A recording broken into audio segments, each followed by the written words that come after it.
ईशदास जी को लेकर गए तो वहाँ उन्होंने बहुत आदर किया। फिर आगे धर्मराज के दरबार में गए। धर्मराज समझो चीफ जस्टिस ऑफ वन ब्रह्मांड, एक ब्रह्मांड का मुख्य न्यायाधीश है वो, और उसके सामने ब्रह्मा विष्णु महेश की भी हिम्मत नहीं पड़ती उससे जाकर के कहीं कुछ वाद विवाद करें।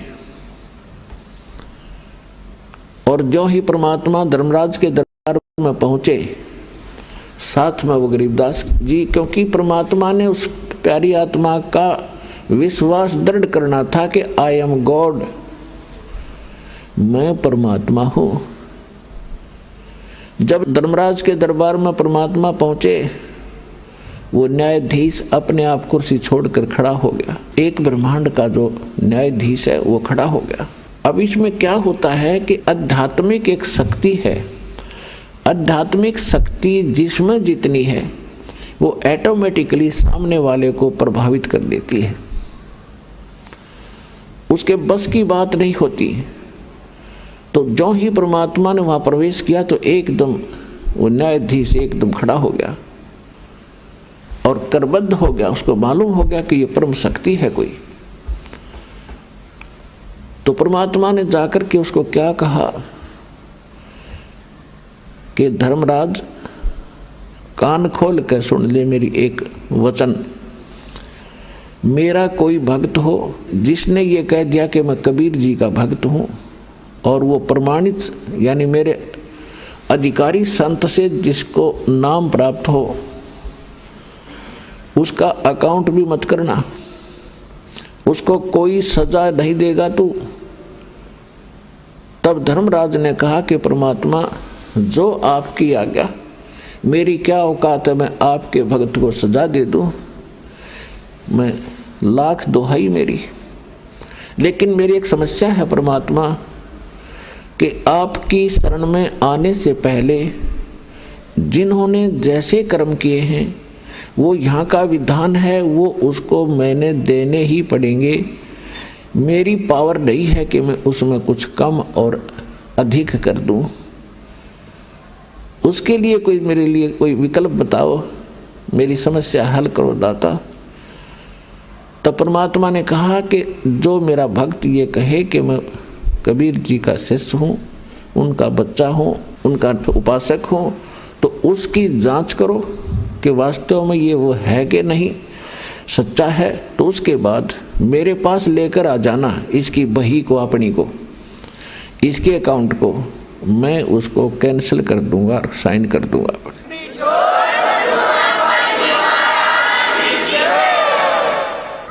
धर्मराज दरबार में देई कबीर तलाक, मेरे भूले चूके हंस को पकड़ियो मत कजाक। बोले पुरुष कबीर से धर्मराज कर जोड़े, तुमरे हंस को पकड़ू नहीं, मोहे 2 ही लाख करोड़। फिर क्या कहता है कि कर्मों से तीरथ है और अब जब पे नाम कबीर, वो तो मुझे पकड़ने पड़े, दाता जड़नी पड़े जंजीर। कि जो पहले इन्होंने कर्म किए हैं और अब आपकी शरण में आके आपका मंत्र जाप कर रहे हैं, आपके अनुयायी हो गए हैं, तो उनके जो पहले किए हुए कर्म हैं उनके आधार से तो मैंने इनको दंडित करना पड़ेगा, जड़नी पड़े जंजीर। तब परमात्मा ने क्या कहा, कर्म भरम ब्रह्मंड के और पल में करहूं नेस, जिन हमरी 2 ही दी, सो करो हमारे पेशे। जिन्हें मेरी दुहाई भर दी कि मैं कबीर साहिब का बच्चा हूँ, उस परमात्मा का अनुयायी हूँ, तो उनको मेरे पास लाना। कहाँ लाना? इसी प्रत्येक ब्रह्मांड में परमात्मा का एक यहाँ एक अलग स्थान है त्रिकुटी पे। त्रिकुटी एक ऐसा स्थान है जहाँ पर परमात्मा का भी एक ऐसा स्थान बना हुआ है, जैसे प्रत्येक देश में और प्रत्येक देश का एक राजदूत भवन होता है जो अपने निज देश की सब खबरें और उस देश के जो व्यक्ति वहाँ रह रहे हैं उनके से संबंधित जानकारी रखता है। तो ये धर्मराज को भी पता था कि यहाँ एक कार्यालय है जिसमें ये साहब बैठते हैं। गरीबदास जी को तो जिंदा महात्मा दिख रहे थे और धर्मराज को उस रूप में दर्शन हो रहे थे जिस रूप में वो अपने ऑफिस में बैठते हैं, वहाँ अपने दरबार में बैठते हैं। तब उनको कह रहे थे, ये थी तुम्हें कोई ऐसी समस्या आती है तो करो हमारे पेश, वहाँ ले आना इस आत्मा को और गिल तेरी बई को, ये तेरे अकाउंट को भी ले आना। कर्म भरम ब्रह्मंड के पल में करहूँ नेस, जिन हमरी दो ही दी सो करो हमारे पेश। एक पल में काट दूंगा इन सारे ब्रह्मंडों के, तेरे कर्म भ्रम इस ब्रह्मंड के। अमर करूं सतलोक पठाऊं, ताते बंदी छोड़ कहाऊं, बंदी छोड़ हमारा नामम, अदर अमर है अस्थिर ठामम। सतगुरु शरण आके फिर धर्मराज डर कैसा। इस परमात्मा की शरण माने के बाद तो धर्मराज का भय नहीं रहता आपको।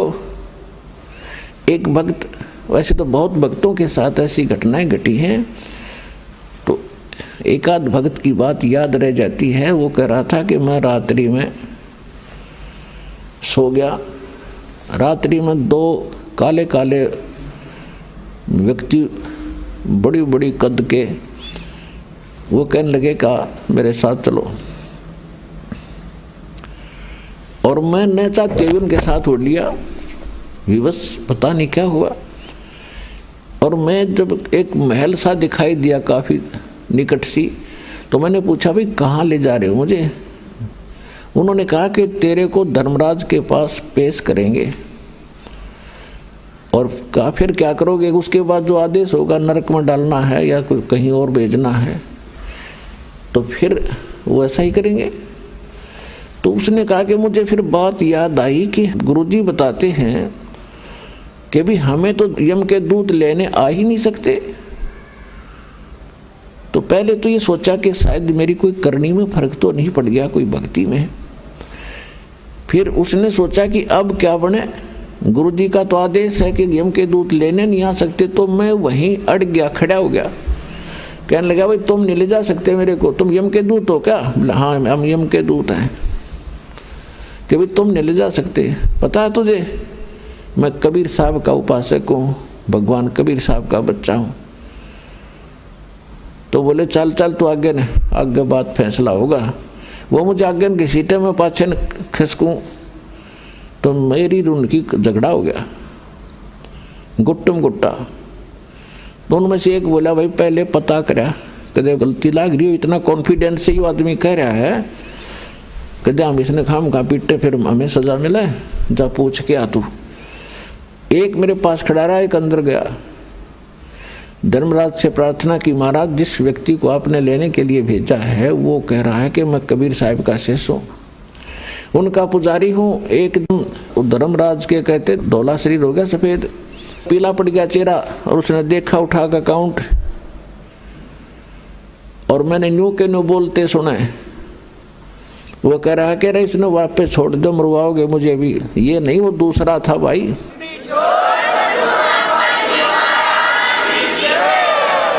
तो वापस आया, उसने कहा छोड़ बीमारी ने कहते ऊपर से पटक दिया मैनू, और मैं वहाँ गोते खाता। फिर एकदम नो शरीर में आया। शरीर में आने के बाद भी 10 मिनट तक मेरा शरीर कार्य नहीं कर रहा था, पसीना पसीना। यदि मैं ऐसी दशा ना होती तो मैं ये सोचूं केवल सपना था, और शरीर में जान नहीं, 10 मिनट में हरकत में आए मेरे अंग। और उस दिन जच गई है परमात्मा।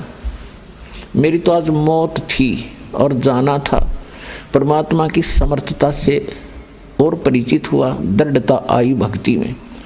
तो अपने आत्माओं ये सत्कर मान लेना, परमात्मा की महिमा जो दास आपको सुना रहा है ये 100% सही है। और सच्चे दिल तो भक्ति करोगे, नियमित रहोगे, आपको पल पल में दिखाओगा झटके कि भगवान ही सा होया करे। ऐसा होता परमात्मा। और ये क्या करता है भगवान?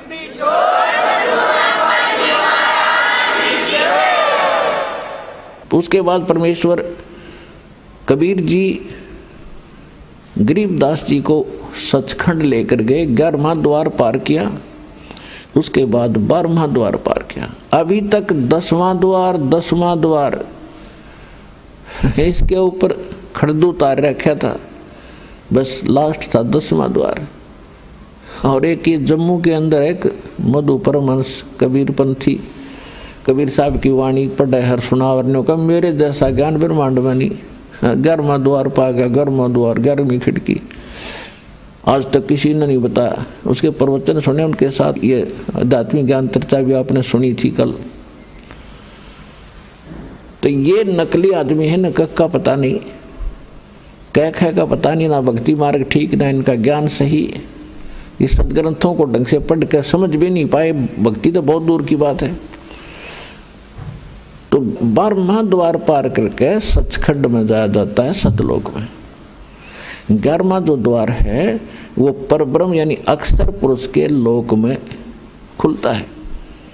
फिर अक्षर पुरुष के 7 संख ब्रह्मांडों को पार करके इतना क्षेत्र तय करना पड़ता हमने। फिर 12वां द्वार है जो अक्षर पुरुष के लोकों का अंत होता है और सतलोक में प्रवेश होता है। और उसके बीच का जो रास्ता वो गुप्त है, ऐसे घूम कर जाता है, उसको भंवर गुफा कहते हैं। और तब वहाँ जाया जाता है। 12वें द्वार पार करके सतलोक आता है और वहाँ परमात्मा है। जब वो सतलोक में पहुँचे, गरीबदास जी ने देखा वहाँ का नज़ारा, ओए होए होए।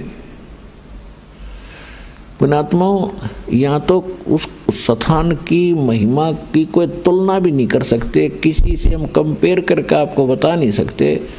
वो तो वहाँ जाकर देखोगे जब आनंद न्यारा होगा। बाकी कुछ मिलता जुलता उसका कुछ आभास आपको कराया जाता है। वहाँ सतलोक एक पृथ्वी है, जैसे यह धरती आप देख रहे हो ऐसी ही है, लेकिन उस पृथ्वी में प्रकाश गणा है। जैसे आप देखते हो कहीं पर कोई दरिया का रेत पड़ा हो और उस रेत में चमक होती है, चांदी की तरह चमकते हैं सूर्य की रोशनी में, ऐसे वह पृथ्वी सारी ही ऐसे चमकती है और उपजाऊ बहुत घनी है।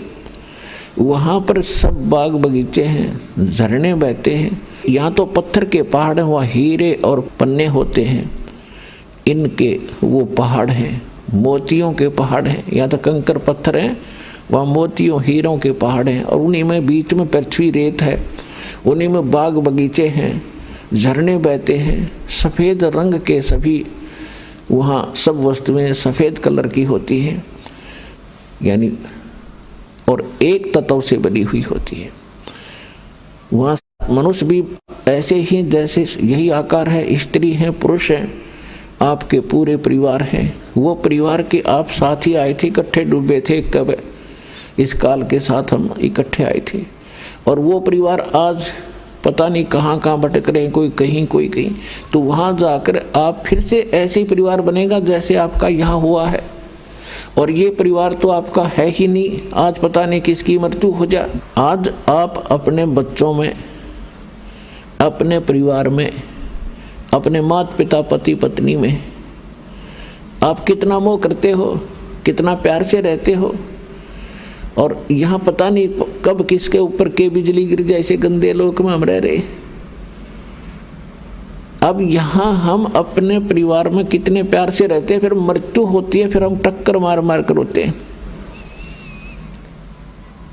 तो ये क्या है यहाँ पर, ये क्या परिवार हुआ, ये क्या व्यवहार हुआ यहाँ का। और वहां जाएंगे ऐसे परिवार बनेगा जैसे यहां बना है, और फिर वहां कभी मृत्यु नहीं होगी, वहां कोई कष्ट नहीं, किसी चीज का अभाव नहीं, और अपना खाओ पियो नहाओ दो, दूधों की नदियां बहती हैं, वहाँ शहद की नदियाँ बहती हैं, वहाँ पर बाग बगीचे सदा बहार हैं, कभी सूखते नहीं, उनके फल कभी समाप्त नहीं होते। आपके अलग अलग मकान बने हुए हैं, बहुत सुंदर महल, और आगे लान है, प्रत्येक के आंगन में विमान खड़े हैं वहाँ के बने हुए। तो पुण्यात्माओं, ये कोई बालकों का ज्ञान नहीं, ये ना सोचना कोई डूम बाट के गीत है, कोई वैसे रोजी रोटी के लिए बहका रहा हो किसी को। ये आंखों देखा उन संतों ने बताया, भगवान ने आके बताया, और ये सारा ज्ञान आपके रूबरू हो रहा है, ये दास बतान लाग रहा है आपको। तो इस गंदे लोक से निकलने का ईब सु अवसर है। परमात्मा कहते हैं समझा है तो सिर धर पाओ, और बहुर नहीं रहे सदाओ।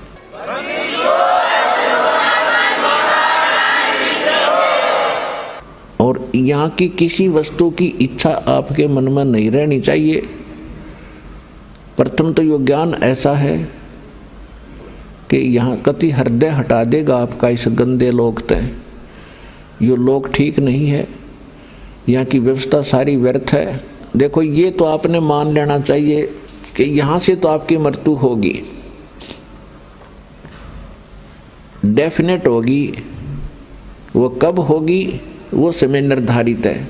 जैसे परमात्मा बताते हैं कि साथी हमारे चले गए, हम भी चालनहार, और कोई कागज में बाकी रह रही, तांत लगी है वार। अब जैसे कोई व्यक्ति मृत्यु को प्राप्त हो जाता है, दूसरे सोचते हैं इसको बीमारी होगी थी, एक्सीडेंट हो गया, यूँ मर गया, हम अभी नहीं मरेंगे, चलो हम चलते हैं अपना काम करते। वो भी यही सोच रहा था कि अभी नहीं मरेंगे।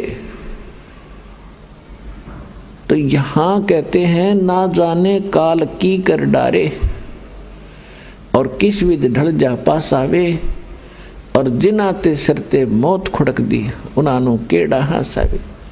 या नाचते हैं, गाते हैं, फिल्मी गाने सुनते हैं, एक सेकंड में ना जाने कित बिजली गिर जा, जगह जगह भूकंप आते हैं, और वो पता नहीं क्या क्या नाच रहे होते हैं, कूद रहे होते हैं, कोई गाने सुन रहा होता है, 1 मिनट में बिजली गिर जाती है, हाहाकार मच जाती है, सांस लेने का टाइम नहीं मिलता इनको। तो ऐसे गंदे लोक में तुम ऐसी खुशी मना रहे हो, तुम्हें डर नहीं रहा, तुम्हें ज्ञान नहीं है। 2 प्रकार के व्यक्ति यहाँ पर ऐसी गलतियाँ करते हैं।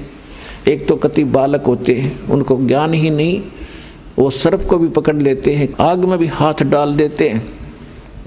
और दूसरे जिन्होंने भांग पी रखी हो या नशा कर रखा हो, वो व्यक्ति ही निर्भय हो करके ऐसे भयंकर स्थान पर और मस्ती में रहते हैं।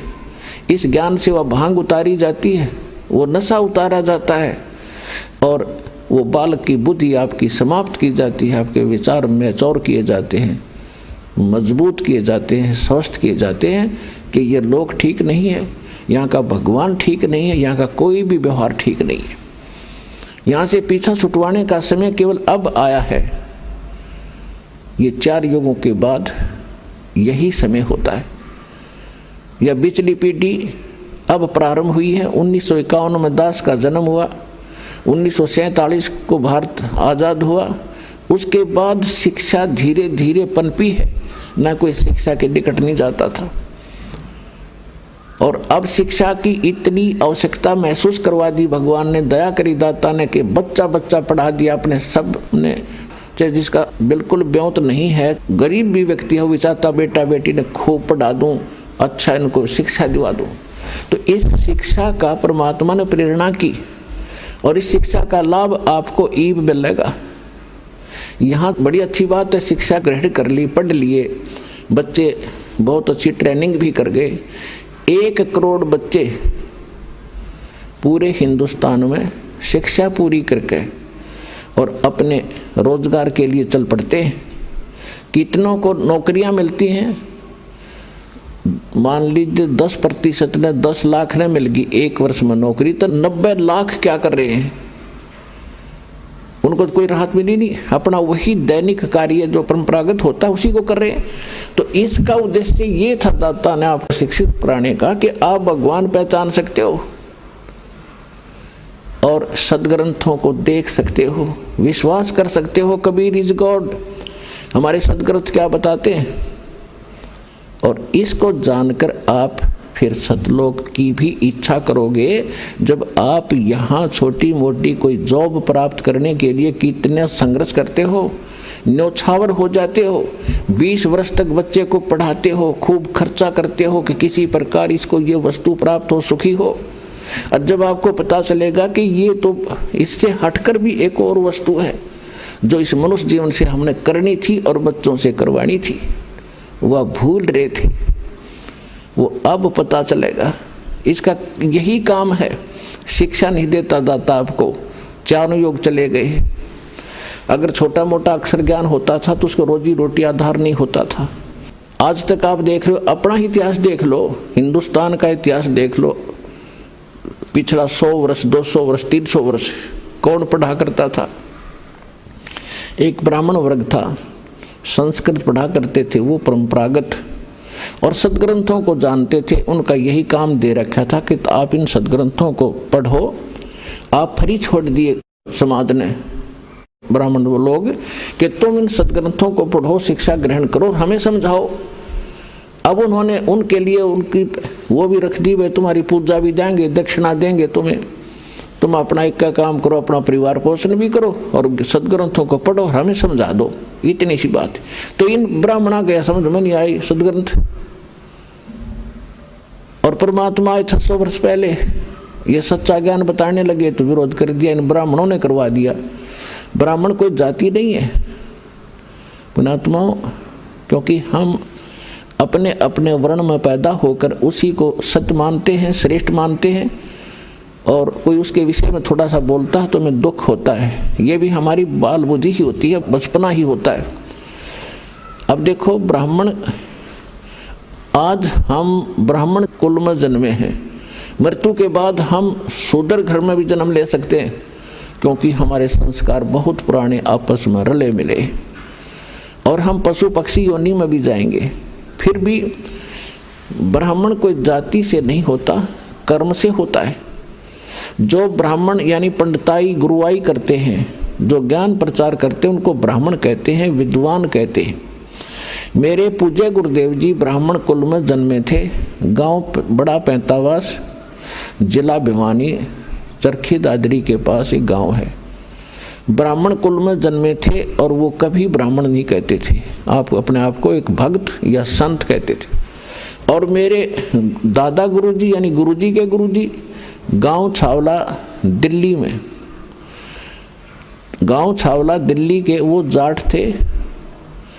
और 15-16 वर्ष की आयु में मेरे परदादा गुरुजी के साथ वो चले गए थे, यानी उनके गुरुजी के साथ। और उन्होंने, मेरे जो परदादा गुरुजी थे, उन्होंने मेरे दादा गुरुजी को शिक्षा ग्रहण करवाई। इंटेलिजेंट थे, काशी विद्यापीठ से उनको पढ़ाया, 4 विषय के आचार्य बन गए वो।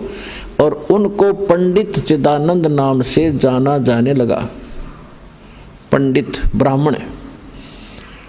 और उनका सोनीपत जिला में खरखोदा तहसील के पास एक छोटा सा गांव है गोपालपुर। वहाँ पर आज भी मेरे दादा गुरुजी छावला वाले उस जाट का एक पंडित चिदानंद नाम से आश्रम बना हुआ है। उस पर लिखा है बोर्ड, पंडित चिदानंद आश्रम गोपालपुर। वो जाट होते हुए पंडित कहलाए। और मेरे पूज्य गुरुदेव जी ब्राह्मण होते हुए भी कहा करते, नहीं मैं वो पंडित नहीं हूँ, वो आचार्य नहीं हूँ जो जिन्होंने पंडिताई यानी शिक्षा ग्रहण की। पंडित उसको कहते जो विद्वान हो जाए। गुरुजी कहते थे मैं संत हूँ, भक्त हूँ और आप भी कल्याण कराता हूँ और आपका भी उद्धार करता हूँ। पंडित तो मेरे गुरु जी थे। तो इसी प्रकार जो दास आपको ये कह रहा है, जिनको सदग्रंथों का ज्ञान होता था हम उनको पंडित कहते थे। ब्राह्मण उसी को कहते हैं, भक्त को ब्राह्मण कहते हैं। ब्राह्मण उसको कहते हैं जो परमात्मा से परिचित हो जाता है। ब्राह्मण सोए जो ब्रह्म पहचाने। तो कहने का भाव यह है कि उन पंडितों ने जिन्होंने इन सदग्रंथों को पढ़ा वो विद्वान बने, वो इनको समझ नहीं सके। पढ़ना अन्य चीज होता है, समझना मूल वस्तु है। गुरु बिन काहुन पाया ज्ञाना, जो थोथा बुस छिड़े मूड किसाना। भाई सतगुरु बिन काहुन पाया ज्ञाना, जो थोथा बुस छिड़े मूड किसाना। भाई गुरु बिन वेद पढ़े जो प्राणी, समझन सार रहे अज्ञानी। तो पुण्यात्माओं, इस दास से पहले और उन महापुरुषों के अतिरिक्त जिनको भगवान सीधे मिले या परमात्मा के अतिरिक्त इस विश्व में किसी को भी अध्यात्म ज्ञान नहीं था। ये सभी वेद ज्ञान विरुद्ध साधना बताते और करते रहे ब्राह्मण होकर के। ये सभी अज्ञानी थे। अपनात्माओं, ये शब्द यदि कहीं कहा जाए बगैर प्रमाण के तो इंसान का गला नहीं उतरा, बल्कि नू का यो मूर्ख आदमी है, सब न अज्ञानी बतावे। अज्ञानी का अर्थ है जिनको अध्यात्म ज्ञान नहीं, वेद ज्ञान नहीं, गीता ज्ञान नहीं, पुराणों का भी वो ज्ञान नहीं। यानी हमारे सदग्रंथों से अपरिचित जो गुरु हैं वो अज्ञानी हैं और वो गुरु पद बेशक प्राप्त किए हैं। तो इन बातों का धीरे धीरे समाज को पता भी चलेगा, क्योंकि इसीलिए आपको शिक्षित किया है। प्रमाण दास आपके रूबरू करता ही रहता है, आगे भी करते रहेंगे। अब जो प्रसंग चल रहा है हम उसी पर आते हैं। अब परमात्मा लेकर के गरीबदास जी की आत्मा को और सचखंड पहुंचे, सतलोक में पहुंचे। सतलोक का आपको दास वर्णन कर रहा है कि वहाँ 3 पोर्शन है सतलोक के, सचखंड के। जैसे अपने राजधानी है दिल्ली की, एक तो उसमें बाह्य क्षेत्र है बाहर का जिसमें गांव आते हैं, वो भी दिल्ली ही कहलाती है। और फिर उसके बाद आता है शहर का हिस्सा जहाँ बाजार बने हुए हैं, वो सेकंड पोर्शन। उसके बाद आता है अपनी राजधानी स्थान, अपने जो राजा लोग रहते हैं, प्रधानमंत्री जी रहते हैं, राष्ट्रपति जी रहते हैं, यानी वो स्थान, वो तीसरा स्थान है। तो इसी प्रकार उस सतलोक के भी 3 पोर्शन हैं। बाहर का जो स्थान है, बाह्य क्षेत्र है, उसमें झरने बह रहे होते हैं, बाग बगीचे हैं सदा बहार, बहुत सुंदर वहाँ महक उठ रही होती है और झीनी झीनी आवाज़ वहाँ पर बजती रहती है जो बहुत सुहाती है, कानों को अच्छी लगती है।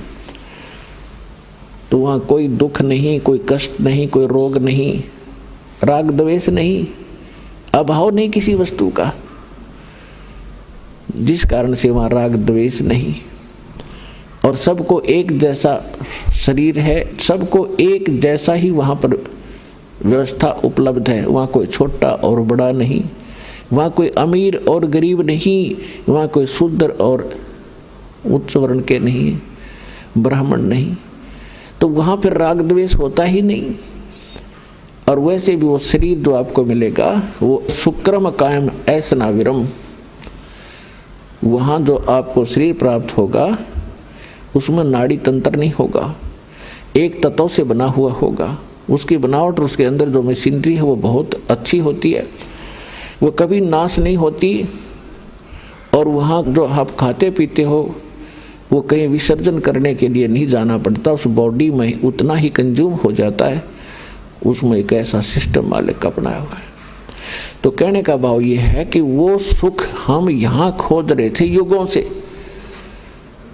अब जैसे नमक की बोरी में 1000 बोरी रखी हो नमक की, उसमें खांड का टेस्ट कोई ढूंढे तो वहाँ तो हो ही नहीं सकता। वो तो बूरा की बोरी में मिलेगा और दोनों एक जैसे कलर में एक जैसे हैं, रंग एक जैसा है, बोरी एक जैसी है। इसी प्रकार उस सतलोक की या नकल है। सतलोक में एज इट इज सृष्टि है। यहाँ तो ये अब खत्म हो गए, जैसे पेड़ प्याड़ ये तो कति कंडम हो गया काम सारा ही। इसलिए उसको सतलोक, अमरलोक, अजरलोक कहते हैं। वहाँ कोई वस्तु नष्ट नहीं होती। और यहाँ पर आप देख रहे हो ऐसी ही व्यवस्था है, ऐसे ही सृष्टि है और ऐसे ही वहाँ बाग बगीचे हैं, ऐसे ही पुरुष स्त्री हैं। और ये नकली संत सतलोक की महिमा गाते हैं, राधा स्वामी वाले या और भी कोई भी कबीर पंथी हैं, कहते हैं वहाँ प्रकाश ही प्रकाश है, चेतन ही चेतन है और परमात्मा निराकार है। आत्मा परमात्मा में ऐसे जाकर मिल जाती है जैसे बूंद समुद्र में, बस कोई अस्तित्व नहीं रहता। तो ये कहते हैं सटदल उवा बाई बकदा। ये उवा बाई बक्के थे, इनको ना आत्म अनुभव, स्वानुभव नहीं, न इनको परमात्मा का ज्ञान समझ में आया, न इनको गुरु ठीक मिले, जिस कारण से इन्होंने ऐसे विधान सिद्धांत बनाकर हमें भ्रमित कर रखा था। तो वहाँ पर ये सृष्टि, ये स्थिति है और वहाँ जाने के बाद आपकी फिर कभी मृत्यु नहीं होती। अब एक सोचने की बात है, एक गरीब आदमी जिसके पास मुश्किल से 1-2 कमरों का मकान हो और उसको कोई कह दे चाल तुझे 500 एकड़ जमीन बना बनाई कोठी इतनी सुंदर और उसको चल वहाँ तुझे देता हूँ, या तो उसका विश्वास नहीं होगा और विश्वास होगा 2 मिनट लाओगा, छोड़ेगा ढूंढने, इनका पड़ा रहेगा, चल अपना हमारा ही मौज, वो पड़ा रहेगा कि जिसका कोई बरतो चाहे ना बरतो।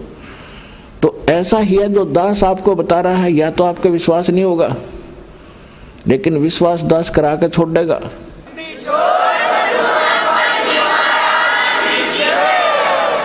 क्योंकि ये दास की बनाई हुई सेल्फ मेड स्टोरी नहीं है, ये गॉड गिवन स्पिरिचुअल नॉलेज है, परमात्मा का दिया हुआ अध्यात्म ज्ञान है।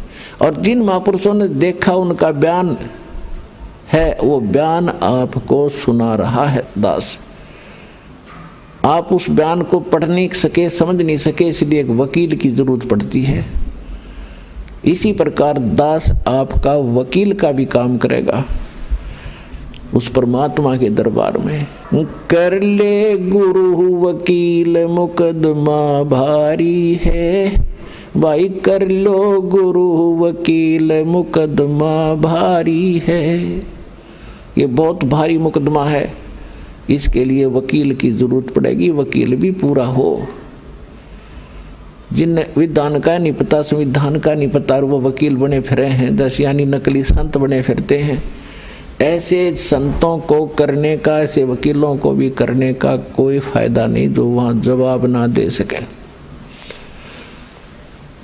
तो इस दास के अतिरिक्त विश्व में इस विधान का कोई भी जानकार नहीं है पृथ्वी पर वर्तमान में।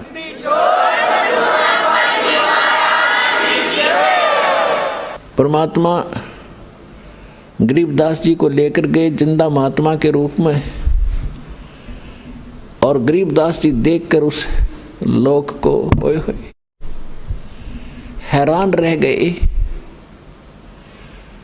अजब नगर में ले गए हमको सतगुरु आने, जल के बिंब अगाध गति हम सूते चादर ताने।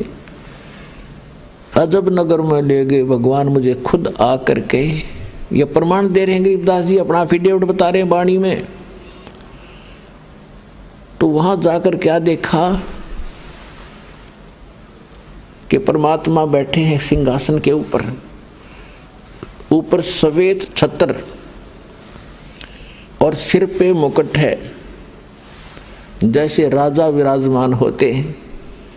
और उन परमात्मा के चेहरे को में इतनी रौनक है, इतनी समाइल है कि देखते ही आत्मा खुश हो जाती है।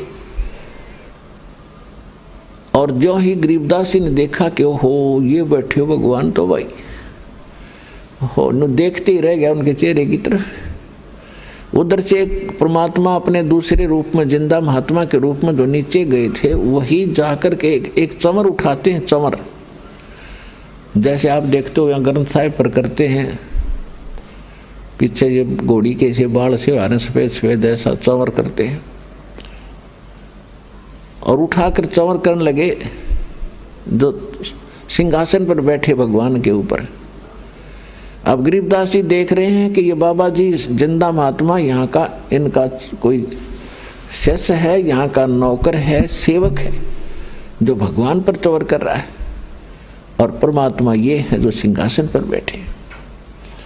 उसी समय सिंहासन पर बैठे परमात्मा खड़े हुए और नीचे से जिंदा महात्मा के रूप में जो गए थे भगवान, वो उस अनंत कोट ब्रह्मांड के सिंहासन पर विराजमान हुए। जो परमात्मा मुकुट पहरे हुए थे और जिसके एक रोम में, रोम कहते हैं बाल को, रोमकूप कहते हैं जो छिद्र जहाँ बाल उगा है, तो कहते हैं एक रोमकूप में या बाल में कहो, रोम में इतना रोशनी है, करोड़ सूर्य मिला दे, करोड़ चंद्रमा, इतना तेज। यहाँ तो इन आँखों से नहीं देख सकते हम उस तेज को, वहाँ हमारी आँखें दूसरी होती हैं, आत्मा की आँखों से देखा जाता है और वो बहुत प्यारा लगता है, आँखें बंद नहीं होती। तो गरीबदास जी देख रहे हैं, तो असमंजस में पड़ गए, अभी भगवान कौन सा इनमें, बाबा जी तो इस पर बैठ के कुर्सी पे और भगवान खड़े हो गए चंवर करें जिंदा के रूप पर। थोड़ी सी देर में वो तेजोमय शरीर वो जिंदा महात्मा वाले शरीर में समा गया और एकदम उनका नूरी शरीर हो गया, परमात्मा तेजोमय शरीर।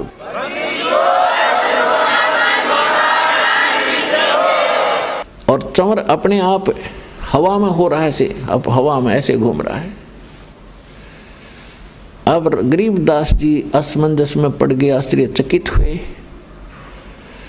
तब परमात्मा ने उसको कई घंटे तक वहाँ ज्ञान सुनाया कि बेटा आप देख रहे हो ये स्थान है तुम्हारा, आप यहाँ रहा करते थे, चींटी तले का हाथी तक गधे कुत्ते सूअर बने फिर रहे हो, वहाँ राजा बनकर, इंद्र बनकर, स्वर्ग में देवता बनकर आप फूले नहीं समाते हो, वो तो नरक है, वो तो कीड़े की कुंड का आग्रह ना, वो स्थान है वो 21 ब्रह्मांड इस लोक की तुलना। वो तो गरीबदास देख ही रहे थे कि सचमुच भगवान है।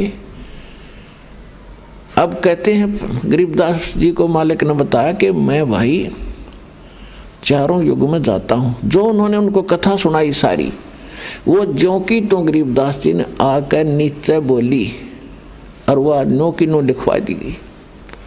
तो कहा कि मैं काशी में धानक रूप में रहा करता था, वहाँ दिखा करता, लोगों को कपड़ा बुनता, और मैं एक एक दिन बेटा हजार हजार जगह प्रकट होकर और अब तेरे भाई बहनों को ज्ञान सुनाया करता। लेकिन वो तो इतने अंधे हो लिए, इस काल की भांग पिए पड़े हैं भाई, उनकी आंखें नहीं खुलती। मैं रोवत हूँ सृष्टि को, सृष्टि रोवे मोहे, गरीबदास इस वियोग को हो समझ न सकता कोई। गरीबदास जी को भगवान समझा रहे हैं कि गरीबदास वो सभी मुझे खोद रहे हैं, हे सुखदाई परमात्मा, हे संकट मोचन, हे मंगल करने वाले परमात्मा, आप कहाँ हो, हमें सुख दो। और मैं जब जाके कहता हूँ कि मैं परमात्मा हूँ तो ये मेरी मानते नहीं, मेरा ज्ञान नहीं सुनते। हमारा ज्ञान किने ना सुनिया, ये पर भी लेने जाते है दुनिया।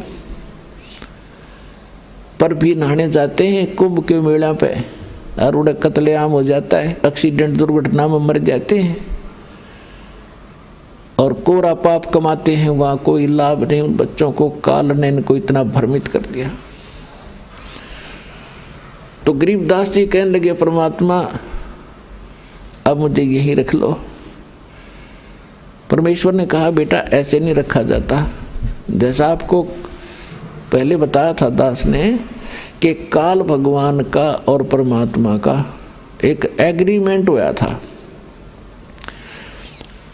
तो उसने ये कहा था कि भगवान आप अपना ज्ञान सुना के अपना बनाकर जो हृदय से आपको चाहे आपके ज्ञान को माने और आप में हृदय से आपको चाहेगा तो वो आपका, बाकी मेरे। जबरदस्ती ना करना, बलपूर्वक ना ले जाना। परमात्मा ने कह दिया था कि ठीक है मैं बलपूर्वक नहीं लेके जाऊंगा और अपना ज्ञान सुनाऊंगा। और दूसरी बात यह है कि जब आप यहाँ से गए भक्ति धन से परिपूर्ण थे, उतने ही भक्ति कमाई करके यहाँ आ सकते हो, वैसे नहीं आ सकते। अब तो मैं लाया हूँ आपको, लेकिन आप यहाँ रह नहीं सकते। अब बालक थे, आंखों में आंसू भर आए, क्योंकि वहाँ जाने के बाद पता चलता ये क्या है, ये तो नरक दिखाई देता। यहाँ का चाहे सारी पृथ्वी का राजा हो, कति नरक दिखाई देता उस सुख की तुलना में। तब परमात्मा ने कहा कि बेटा तू चिंता ना कर, मैं तेरे साथ रहूँगा और ये ऐसा मंत्र दूंगा, जल्दी ही आप भक्ति युक्त हो जाओगे। ऐसा नाम दूंगा, सतनाम और सारनाम, कि बहुत जल्दी भक्ति धनी बन जाओगे। अपने आत्माओं, इस आत्मा को हमने भक्ति से चार्ज करना है, भक्ति से फुल करना है, तब यह काम करेगी, तब ये भक्ति युक्त होकर के वहाँ जा सकती है। जैसे एक तो साइकिल में हवा भरा कर हाथ से पंप चला के वो एक छोटी सी ट्यूब में डाल सकते हैं, उसमें टायर में नहीं भर सकते उससे, और लगे रहेंगे तो काफ़ी समय लगेगा। मन 3-4 दिन 10 दिन लग जाए उसमें, अगर उसी से को पचा। लेकिन वो तरीका नहीं है ट्रक की टायर में हवा भरने का, उसके लिए तो एक प्रेशर चला हुआ है, उससे भरी जाएगी वह, और मिनट में भर दो।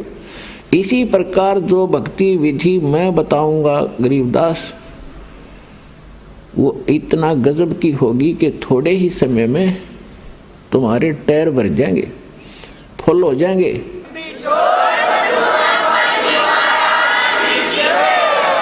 और फिर कितना लोड धर के चल पड़ी हो, खका उठा देंगे वह।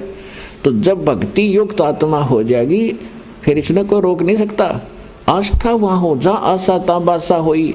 इस ज्ञान से आपकी एक ऐसी आस्था बनेगी, अरे संसार आप देख ही रहे हो, इसका तो आपको पता ही चल जाएगा, क्योंकि पहले तो आप अपने संसारिक व्यवहारिक काम में व्यस्त थे, लोगों को देख रहे थे, मान लिया था इतना ही काम है मनुष्य जीवन का, बच्चे हो गए, इन्हें पाल दें, इनका विवाह कर दें, फिर इनका संतान हो जा, मर जा बेच सके, इतना ही जान रखा था हमने। अब पता चलेगा इसके मूल कार्य का, और फिर वहाँ जाने की अब विधि का प्राप्त होगी। तो उसके लिए परमात्मा ने उनको बताया कि एक मंत्र है 2 अक्षर का, दूंगा तेरे को, जिसमें एक ओम है, एक दूसरा गुप्त है, और तेरे को दूंगा, लेकिन आप किसी को और को भी बताना नहीं। एक लिख देना अपनी एफिडेविट रूपी वाणी में, अमरवाणी में। और कबीर सागर में, कबीर साहिब की वाणी में कुछ इन लोगों ने गड़बड़ कर दी थी, जिस कारण से परमात्मा ने अपनी महिमा की वाणी गरीबदास जी को अपना साक्षात्कार करवा कर सतलोक ले जाकर वापस छोड़कर उससे कंप्लीट लिखवा दी। कबीर सागर में भी 90% 80% बातें सत्य हैं, 20% इन्होंने अपने हिसाब से उल्टी सुल्टी कर ली, इनका समझ में आई को नहीं। इन नकली कबीर पंथियों के जिन्होंने अपने अनुकूल लगी उसको वैसे ही थोड़ा सा चेंज कर दिया, फिर भी उसमें सत्यता बहुत कुछ है। और गरीबदास जी ने फिर क्लियर कर दिया। अब क्या बताया गरीबदास जी ने अपनी अमृतवाणी में बताया है, सत्य नाम पालड़ रंग होरी हो, भाई 14 लोक चढ़ावे राम रंग होरी हो, 3 लोक पास्यंग धर रंग होरी हो, तो ना तुले तुलाया राम रंग होरी हो। होरी माने जैसे हम होली मनाते थे ना, होली खेलते थे, तो गरीबदास जी के पास जब गरीबदास जी वापस नीचे आए थे, किसी ने कहा कि महाराज आओ होली खेलेंगे, होली। परमात्मा बोले भैया नकली होली नहीं खेला करते हम, अब हमें पता चल गया वो असली होली खेलेंगे, राम रंग वाली। राम के रंग में हम रंगे गए और ऐसे रंग गे यो फिर कदे ना उतरे मेरा। तो उसके बारे में बता रहे हैं, मन राजा खेलन चला रंग होरी हो, उस पर पटन पर लोक राम रंग होरी हो। फिर कहते सत्य नाम पालड़ रंग होरी हो, 14 लोक चढ़ावे राम रंग होरी हो। 3 लोक पास अंग धर रंग होरी हो, तो ना तुलाया राम रंग होरी हो। सतनाम का जो 2 अक्षर का मंत्र है उसकी कीमत बता रहे हैं गरीबदास जी। परमात्मा ने उनको बताया, उन्होंने फिर हमें बताया। तो परमात्मा गरीबदास जी को बता रहे हैं, एक सतनाम का सिमरण श्वास और उश्वास से करने से, क्योंकि ये 2 मंत्र हैं और 2 ही प्रकार से इसका जाप होता है। उसकी कितनी कीमत बनती है, लेकिन अधिकारी से लेके अपनी मर्जी से कोई अपॉइंटमेंट लेटर लिख ले मैं लग गया तहसीलदार और लिख ले, साइन कर ले किसी के आप पे, तो वो नहीं लग सकता। वो तो अधिकारी ही अपॉइंटमेंट लेटर पे वो भर चाहे कोई, 2 साइन उसके होने चाहिए ओरिजिनल। तो इस विश्व में 21 ब्रह्मांड में इस नाम के दान करने का इस दास के अतिरिक्त कोई अधिकारी नहीं है।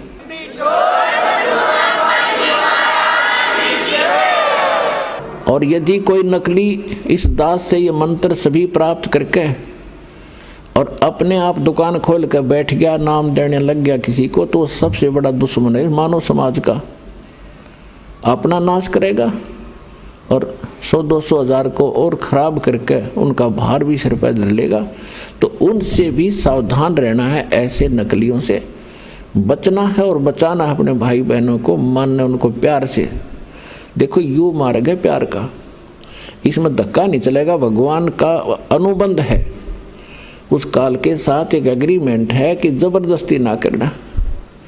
तो आपने इस फार्मूले को अपनाना है, ज़बरदस्ती नहीं करना, प्यार से समझाना अवश्य। चाहे कोई गाली दे, आपने बुरा बोला है। अब जैसे एक छोटा सा बालक और अग्नि में हाथ देने चला, हीटर जला था, हीटर की तरफ भाग रहा है और उसको उठा लिया बड़े भाई ने, बहन ने या पिता ने, और वो रो रहा है मुझे छोड़ दे, और वो उधर से बालक है नादान थप्पड़ भी मार रहा है सिर में, मुझे छोड़। तो हम नहीं छोड़ सकते, उसका बुरा भी नहीं मान सकते कि बालक इसको पता नहीं और छोड़ दिया तो जलेगा यूँ। तो ये कहते हैं ना, भावनाओं को ठेस पहुंचाता है रामपाल। रामपाल भावनाओं को ठेस नहीं पहुंचाता, आपका जीवन बचाता है।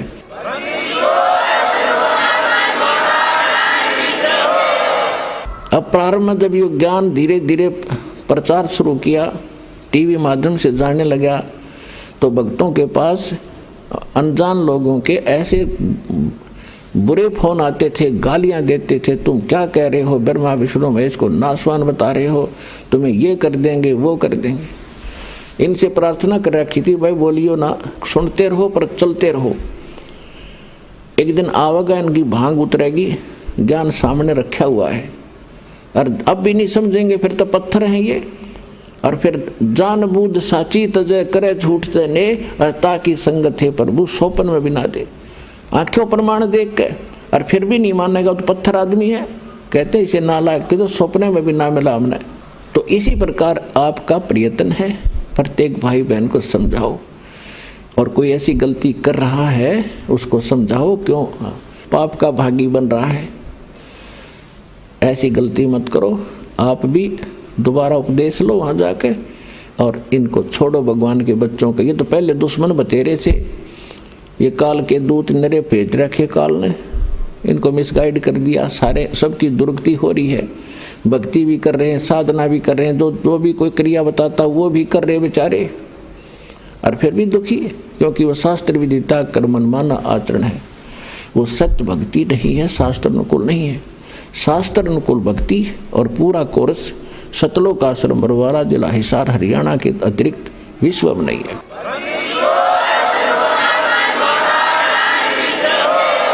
तो प्रसंग चल रहा है कि एक सतनाम के जाप को अधिकारी इस दास से प्राप्त करके एक भी सांस अपने स्वरित और निरत, मन और पवन, इन चारों पदार्थों को एकत्रित करके लेना है। कबीर साहब कहते माला तो कर में फिरे और जिव्या फिरे मुख माही, मनुआ तो चहूं दिस फिरे ये तो सुमरण नाही। कबीर साहब कहते हैं कि हाथ में तो माला मणियां घूम रहा है और जीभ मुख में घूम रही है और मन कहीं घूम रहा है, ये सुमरण नहीं होता। कहते हैं सुरत नृत मन पवन पर और सतनाम का वो जाप लगातार चले। सुरत नृत मन और पवन इकट्ठे रखे। जैसे आप सिमरण करते हो, सांस के सिमरण सतनाम दिया है, या प्रथम मंत्र भी जाप करते हो, उस पर ये ध्यान रखे कि जैसे आप प्रथम मंत्र बोला प्रथम मंत्र का, तो ये सोचा ये किसके विषय में है। 5-4 जो लगातार जो मंत्र करें, 5-4 बार ये अभ्यास करें ये किसका है, और उसके बाद बेशक शीघ्र करो, लेकिन ये ध्यान रहे मैं बोल क्या रहा हूँ। अब बोलते हो सत सुकरे तवगत कबीर, तो फिर इस क्या बोल रहा हूँ ये शब्द है, इस शब्द के साथ इस चित्त यानी मन को लगाना है और ध्यान रहे कि मैं क्या बोल रहा हूँ, कौन से अक्षर का उच्चारण कर रहा हूँ। तो इसमें स्वरित और नृत अपने आप रहेगी कि किस जाप को कर रहा हूँ। स्वरित नृत मन और पवन। पवन माने वायु, जो श्वास के सिमरण से संबंधित है ये, कि इस पर श्वास जब जाप करो तो इसके साथ ये सांस भी ध्यान हो कि मैं बाहर कौन सा छोड़ रहा हूँ, अंदर कौन सा ले रहा हूँ और कौन मंत्र का उच्चारण कर रहा हूँ। ये आपकी सुरत और नृत्य में रहना चाहिए। मैं के बोलूँ हूँ, अपनी सुरती उस पर लाए रखे। सुरती समझो आत्मा के कान हैं और नृत्य जो है आत्मा की आंखें हैं, ऐसा समझ कर दो। अब जैसे सुमन करते हो तो क्या मैं बाहर छोड़ रहा हूँ, कौन से मंत्र का उच्चारण अपने आप होता, श्वास से महसूस होता मैं क्या बोल रहा हूँ, उस पर ध्यान रहे अंदर क्या ले रहा हूँ। तो ये सुमन बना आपका ध्यान कहीं और श्वास करें जाओ खेचम खेचा, इससे कोई लाभ नहीं। सुरत नृत्य उस पर लगी रहे, मैं क्या बाहर छोड़ रहा हूँ, क्या अंदर ले रहा हूँ, या प्रथम मंत्र में किस किस जाप को कर रहा हूँ। जब जल्दी करते हो, क्योंकि स्वाभाविक हो जाता है जल्दी करना पड़ता है, तो उसमें ये सोचो मैं बोल के रहा हूँ। पहले तो ये पता हो कि किस किस का जाप है, ये 2-4 बार अभ्यास करके फिर बेसिक केवल शब्द पर ही ध्यान रख सकते हो। के बोल रहा हूँ, कौन सा मंत्र बोल रहा हूँ, हरियम बोल रहा हूँ, किलियम बोल रहा हूँ, उस पर ध्यान रहे। तो वो उस पर जरूर रहना चाहिए, वो नहीं माला फेरे जाओ। तो ऐसे ही सतनाम पर बात चल रही है कि सतनाम पालड़े, तराजू के एक पलड़े में ऐसे किया हुआ श्वास सुरत नृत्य और मन और श्वास के साथ किया हुआ एक श्वास के सिमरण की ओनली एक मंत्र, सांस बाहर छोड़ा और अंदर ले लिया, पूरा हो गया एक मंत्र। इस एक मंत्र के जाप को तराजू के एक पालड़े में रख दो, उसकी कीमत, और दूसरे पलड़े में 14 लोक, विष्णु का लोक, शिव का लोक और ब्रह्मा जी का लोक, धर्मराज का लोक, नीचे के यताल पताल उतल सारे, और ऊपर के गोलोक और दुर्गा का लोक, ब्रह्मलोक, सपतपुरी, स्वर्ग और नरक। स्वर्ग नरक ये अलग 3 लोक न्यारे हैं। ये स्वर्ग पृथ्वी और पाताल ये लोक अलग हैं 3, इनसे हटकर हैं।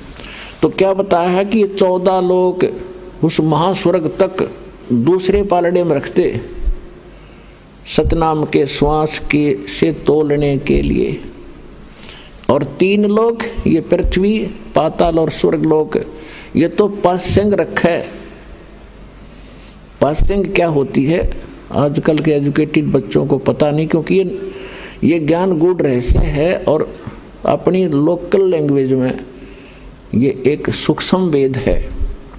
तो दास का जन्म ऐसे समय में दिया दाता ने, दास ने दोनों जमानों की लैंग्वेज का ज्ञान हुआ, जिस कारण से इन गूढ़ रहस्यों को आज समझ सका। और इस ग्रंथ को, गरीबदास साहिब जी के ग्रंथ को आज के बालक पढ़ के देख लो, इन्हों का दर्द, इसमें पता नहीं क्या लिख रखा है। क्योंकि वो भाषा उन्होंने अपने उस समय की भाषा में लिखा। तो उसमें क्या लिखा है, पासिंग किसे कहते हैं, जैसे हमारे यहाँ दास का जन्म किसान परिवार में हुआ तो हमारे घर पर ये व्यापारी लोग आते थे, कोई चने तो ले जाता था, कोई बाजरा, कोई गेहूँ। तो वो क्या करते थे, जब तोलते समय हमारे पिताजी कहते थे कि भाई लाला जी अपनी तराजू चेक करा पहले। वो देखते थे अगर थोड़े से अनबैलेंस्ड होती, वो सौदा करने आया था, जैसे गेहूं का ढेर पड़ा है और उसी को तोलना था, तो गेहूं ही एक मुट्ठी उठाई उस ढेर में से और तराजू को एकसार करने के लिए, एररलेस करने के लिए, उसकी त्रुटि निकालने के लिए एक पलड़े में वो थोड़े से गेहूं डाल देता था 2-4 ग्राम, और जिससे वो डिफेक्ट तराजू का ख़त्म हो जाता था तो उस तरफ बट्टे रख देता था।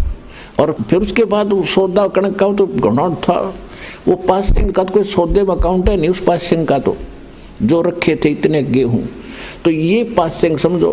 तो अब क्या बताते हैं गरीबदास जी, सतनाम पालड़े रंग होरी हो। सतनाम के 2 अक्षर हैं, वो तो स्पष्ट लिखा है वाणी में। सतनाम तो दास इसलिए बोल रहा है, इसको थोड़ा सा सार्वजनिक कम कर रहा हूं अभी, वैसे कर तो दिया तकरीबन। वो 2 अक्षर का नाम है, एक ओम और दूसरा वो तत् सांकेतिक है। कहते ये सतनाम है 2 अक्षर का, ये 2 अक्षर के नाम का जाप सतनाम कहलाता है। तो कहते सतनाम पालड़ रंग होरी हो और 14 लोक चढ़ावे राम रंग होरी हो। 3 लोक पासिंग धरे रंग होरी हो, तो ना तुले तुलाया राम रंग होरी हो। ओए होए, अब एक सिमरन की ओए होए इतनी कीमत है। और परमात्मा खुद अपनी वाणी में बोलते हैं, कबीर कहता हूँ कहीं जात हूँ और कहूँ बजा के ढोले, श्वास जो खाली जात है ये 3 लोक का मोल। ये तो जो बिना नाम करे तुम खाली छोड़ रहे हो, ये भी इतना कीमती है, 3 लोक का मोल। और सतनाम के साथ जाप किया जाता, कहते 3 लोक पासिंग धरे रंग हो रही हो, तो ना तुला तुला राम रंग हो रही हो। इसकी इतनी कीमत बन जाती है सतनाम के जाप से। और फिर सारनाम, ओए होए, उसका तो कहना है कि आपके ऊपर जो परमात्मा ने रहम किया है उसका कोई एस्टीमेट लगा कर दास नहीं बता सकता, कितनी दया आपके ऊपर हुई है। यहाँ आना हंसी खेल है। आप देख लो हरियाणा के लोग कितने आ रहे हैं, और मध्य प्रदेश, उत्तर प्रदेश, राजस्थान, वहाँ से कैसे आ रहे हैं। तो कहते हैं अभी तक इन्होंने ज्ञान नहीं या इनके इतने अच्छे संस्कार नहीं बने हैं जो यहाँ तक पहुँच सके। तो एक दिन ऐसा आवेगा, परमात्मा ने बोल रखा, पूरा विश्व ने ही ये ज्ञान स्वीकार करना ही पड़ेगा और कोई विकल्प नहीं है, नहीं तो घने दुखी हो जाएंगे।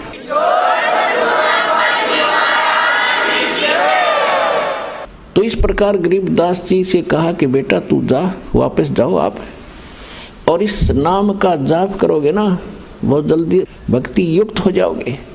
गरीबदास जी 61 वर्ष की उम्र में, 61 वर्ष रहे शरीर में, 61 वर्ष की उम्र में सब इच्छा से शरीर छोड़ा था। और फिर उसमें तो भगत पीछे पड़ गए, महाराज और रुक जाओ बहुत, और कुछ दिन रहो। 6 महीने का समय दे दिया। 6 महीने के बाद मैं नहीं रहूँगा इस लोक में भाई, मेरा काम पूरा हो गया। तो 6 महीने के बाद सबको पहले सूचित करके बता दिया था कल मैं शरीर छोड़ूंगा। उस दिन भादवा उतरते की द्वादशी को, और सन 1778 में गरीबदास जी 61 वर्ष की आयु में बैठे बैठे शरीर छोड़ के अपने चले गए थे। क्योंकि जिसने वो लोक देख लिया यहाँ रह सकता है। आपको तो वैसे तो ज्ञान से ही दास आपको इतना प्रेरित कर देगा कि आपकी आस्था यहाँ से हटकर 100% वहाँ लगेगी, तभी वहाँ जा सकोगे। ये नहीं है कि आप यहाँ की व्यवस्था, जैसे बच्चे हैं या भाई बहन माता पिता हैं, इनको भी प्रेरित करो, इनको भी समझाओ, साथ रखो अपने।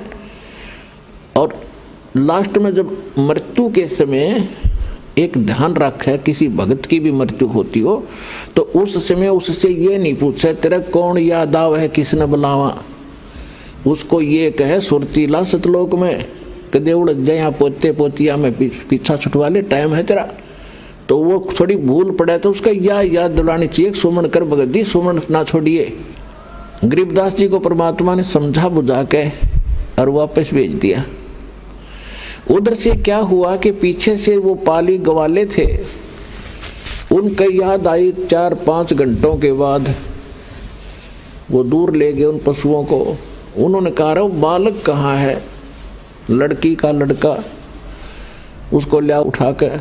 उसका समय आ गया गाय घेरन का, उसकी नंबर आ गया यहाँ पाली बनकर खड़ा होने का। तो वो पहुँचे वहाँ पर जहाँ पर वो छोड़ के आए थे। गरीबदास जी 10 वर्ष के बालक, पहले अच्छे हट्टे कट्टे शरीर थे, अच्छा मजबूत सा शरीर होता था, ऐसे बैठे आसन लगाए। तो उसने दूर से आवाज़ लगाई पहले तो, फिर निकट जाकर उसको पकड़ के कहा खड़ा हो ले भगत जी, समाधि कहाँ चली गई तेरी। वो गिर गए, क्यों वो शरीर में थे ही नहीं।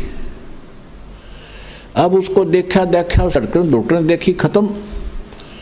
उसने आवाज़ लगाई कि लड़का मर गया, भाग्यो। वो पाली दौड़ कर आई, सबने देखा सचमुच बाबा जी ने जादू तंत्र का दूध पिला दिया, बालक मर गया। गांव में दौड़ कर आए, 1.5 किलोमीटर दूरी पर खेत था। गांव में दौड़ कर आए, गांव वालों को पता चला, माता पिता तो दोनों अचेत हो गए, बेहोश हो गए इकलौते पुत्र की मृत्यु सुनकर। क्यों 12 वर्ष के बाद उत्पन्न हुआ था, 10 वर्ष का हो चुका था, गास नहीं थी। दोनों माता पिता बेहोश हो गए बच्चे की मृत्यु सुन के। नगर के लोग जा कर के वहाँ से शव को घर पर लाए, अंतिम संस्कार के लिए चिता पर रख दिया। उधर से परमात्मा ने कहा कि जा बेटा, तेरा शरीर नाश करने वाले हैं। तो उसी समय चिता के ऊपर ही सचेत हो गए, और जो बंधन बांध रखे थे, जो बांध कर ले जाते हैं घर से, वो अपने आप टूट गए।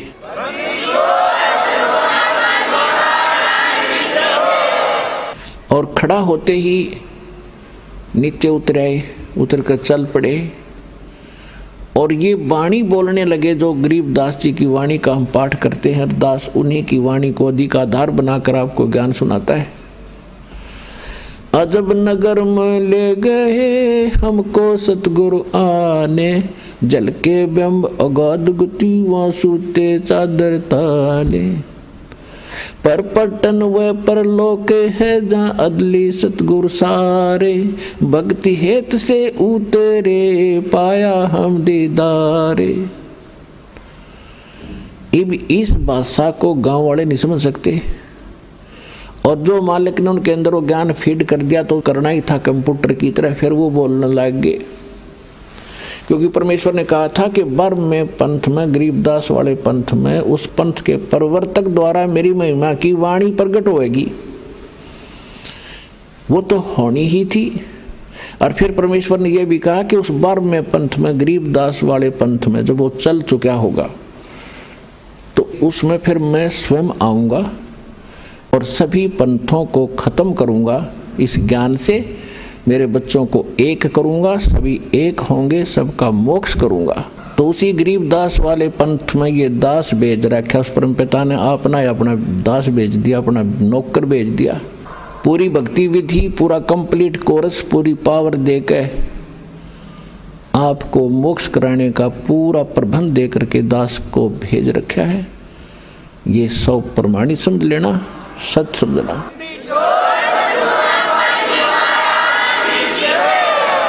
अब ऐसे ही गांव वालों ने सोचा, भाई बाबा जी ने जंतर मंत्र का दूध पिला दिया, जादू जंत्र का टोने टोटका करके कुंवारी गाय का दूध निकाल कर पिला दिया, और लड़की का लड़का पागल हो गया। अब वो बात करें सिद्धीर, वो जवाब दे कहाँ गया था, वो कौन था बाबा जी, तो वो क्या बताया करते, अनंत कोट ब्रह्मांड का एक रति निभारे, सतगुरु पुरुष कबीर हैं वो कुल के सर्जनहारे। और फिर क्या बताते थे, अलल पंख अनुराग है सुन मुंडल थीरे, दास गरीब उधार दिया मोय सतगुरु मिले कबीर। अब गांव वाले क्या समझे, इन गुड ड्रेसियों को। तो उनको पागल कहने लगे, गरीबदास जी को पागल, बावड़ा, पागल हो गया लड़का, कोई बातें नहीं करता ढंग से। तो न्यू सोचा भी कोई बात नहीं, लड़की इस बावड़े ने देख कर जी लेगी, ये जीवित हो गया, पागल है जैसा भी, या लड़की मरा हो नहीं था इसकी माँ, अब इसको देख कर अपना जीवन जी लेगी, ये कहकर सब्र कर लिया। उसके बाद झाड़ फूक वालों को भी दिखाया, जादू जंत्र वालों को भी दिखाया, लेकिन उस पर क्या असर करे ऐसा जादू जंत्र वाला, वो तो जिसने जादूगर ने जो मंत्र कर रखा है वो ही चलेगा फिरते। अब 3 वर्ष के बाद एक दादू पंथी संत था, क्योंकि दादू साहिब जी को भी परमात्मा ऐसे ही लेकर गए थे सचखंड में, एक जिंदा महात्मा के रूप में आए थे। और 7 वर्ष के दादू जी थे तब बच्चों में खेल रहे थे, वहाँ उनको मिले थे, सचखंड लेकर गए थे, फिर वापस छोड़ा था। तो दादू साहिब जी ने परमेश्वर कबीर जी की बहुत महिमा गा रखी है। जिन मुझको निज नाम दिया सोए सतगुरु हमारे, दादू दूसरा कोई नहीं वो कबीर सिरजनहारे। जो दादू पंथी संत था, बनिए के घर जन्म था उसका, 65 साल की उम्र होली थी, घर त्याग कर सन्यासी होकर के, बाल बच्चे छोड़ कर वो दादू पंथ में दीक्षित होकर के और सन्यासी बनकर घूमता रहता था। कभी किसी गांव में जाता था, सत्संग करता था, कभी ऐसे शिष्य बना रखे थे। तो छुडानी के अंदर भी उनका एक शिष्य था, उसके वहाँ रुका करते थे, साल में 2 वर्ष में उधर आने का उसका नंबर आता था। तो 3 वर्ष के बाद जब वो वहाँ पहुँचा छुडानी में, तो जिसका वो शिष्य था उसने प्रार्थना की कि महाराज जी हमारी लड़की के लड़के पर किसी ने जादू जंत्र कर दिया, ऐसे ऐसे कुंवारी गाय का दूध निकाल कर पिया दिया, वो लड़का मर गया था। यह तो शुक्र है भगवान का, उसके सांस वापस आ गए, लेकिन वो पागल हो गया। और कहते हैं संतों की विद्या को संत ही काट सकते हैं। आप दया कर दो, आप कुछ कर सकते हो तो उस दादू पंथी गोपाल दास नाम था उसका, गोपाल दास ने कहा कि भी लाओ मेरे पास, कोई दिक्कत नहीं, भूत प्रेत का साया नहीं रहेगा, मैं जानता हूँ विद्या। अब वो व्यक्ति गरीबदास जी के नाना जी के पास गए और उनसे कहा कि ऐसे ऐसे मेरे पास एक महात्मा आते हैं, बड़े पहुँचे हुए हैं और बच्चे का वो इलाज कर देंगे। तो 5-7 गाँव के बुजुर्ग से, जिम्मेवार से आदमी उस बच्चे ने लेकर वहाँ गए, उसी गांव उसके घर पे। तो गोपाल दास ने पूछा कि बेटा वो कौन था जिसने तुझे बर्बाद कर दिया, क्या नाम था उसका, कौन था वो, क्या किया उसने? तो गरीबदास जी ने कहा कि मुझे बर्बाद नहीं किया, मुझे आबाद कर दिया। अजब नगर में ले गए हमको परमेश्वर आने, जल के बिंब अगाध गति हम सूते चादर ताने। हम सुल्तानी नानक तारे दादू को उपदेश दिया, जात जुलाहा भेद न पाया वो काशी माहे कबीर हुआ। अनंत कोट ब्रह्मांड का एक रति नहीं भारे, सतगुरु पुरुष कबीर हैं ये कुल के सिरजनहार। काफी देर तक गरीबदास जी ने वो अमृतवाणी की बौछार लगा दी। अब गोपाल दास का होश हवास उड़ गए कि गांव वाले इसने पागल कहे, अरे तेरा गजब हो, ये तो अनमोल रतन से भरे पड़े हैं ये बच्चे, ऐसी अनमोल वाणी, ऐसा ज्ञान मेरे हृदय में टच कर रहा, मुझे एक एक वाणी इसकी। तो कहने लगा वो 65 साल का महात्मा उन बुजुर्गों को कहने लगा, गांव वालों ये बावड़ा को नहीं, ये बावड़ा नहीं है, बावड़े तो तुम हो जो इसको समझ नहीं पा रहे। और वो 65 साल का बुजुर्ग एक 13 वर्ष के बच्चे के आगे हाथ जोड़ कर खड़ा हो गया। अन्नू के महाराज जी यह वाणी लिखवा दो, यह वाणी लिखवा दो तो अनमोल रतन है जाता, कलयुग में जीवों का उद्धार करेगी, वाणी लिखवा दो। अब गरीबदास जी चल पड़े उठ के उसको पक्का करने के लिए। गांव वालों ने सोचा बाबा जी का भी असर हो गया इसमें, तो बुरी है बला है कि गरीबदास में, कई बाबा जी भी पागल हो गया, इस पर भी असर हो गया इस बच्चे वाले संकट का। वो तो संकट देखा था उन्होंने, संकट मोचन थे वे।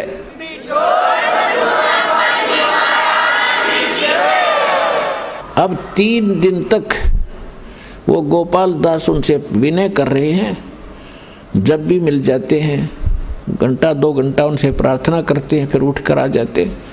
तीसरे दिन जब गोपाल दास जी ने विनय की तो गरीबदास जी ने कहा कि देख ले भाई महात्मा जी, अगर सारी लिख है ना मैं जो लिखवाऊँ टोटली तो बोलूँगा, ना मैं बोलूँगा नहीं, सारी लिख ले।